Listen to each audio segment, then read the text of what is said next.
Hi there, welcome back. This is Manu here. Today's idiom is like two peas in a pod. The peas in one pod are almost alike. They are very similar. So if you want to say that two people are very similar, you can say they are like two peas in a pod. Two things as well. It's not limited to people. So let's look at a few sentences and see how we can use them practically. The girls are so inseparable, they are like two peas in a pod. Relationships and compromise are like two peas in a pod. You can't have a relationship without compromise. Now, what this actually means is, compromise is not like you giving everything and getting beaten. It is give more, take less. So maybe you give 5 and you take 3. So you have 2 over there. That surplus maintains a relationship. So we say relationship and compromise are like two peas in a pod. My brother and I are like two peas in a pod. You can't tell us apart. We like and dislike the same things. Our likes and dislikes are similar. Now let's look at a few parallel idioms.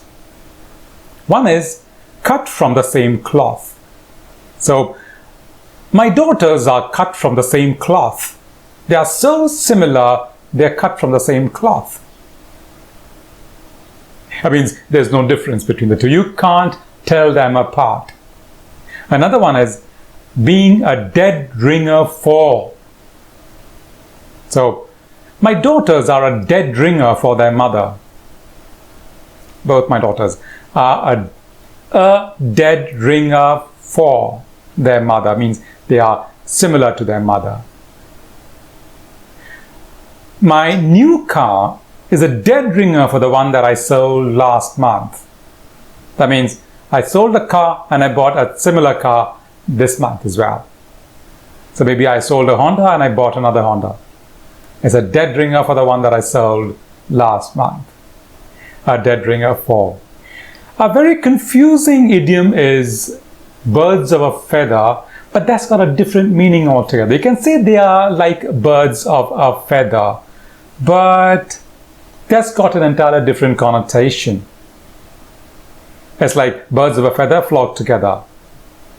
So all British were together in one corner of the room and the French were in the other corner of the room. Birds of a feather flock together. That's not related to this, but you can stretch it and say, yeah, they're so similar, they're like birds of a feather. You can do it. Use this idiom. You can use it almost every time you see two similar people or things. Thank you for watching this video, liking it and subscribing to our channel. We'll see you in the next video. Until then.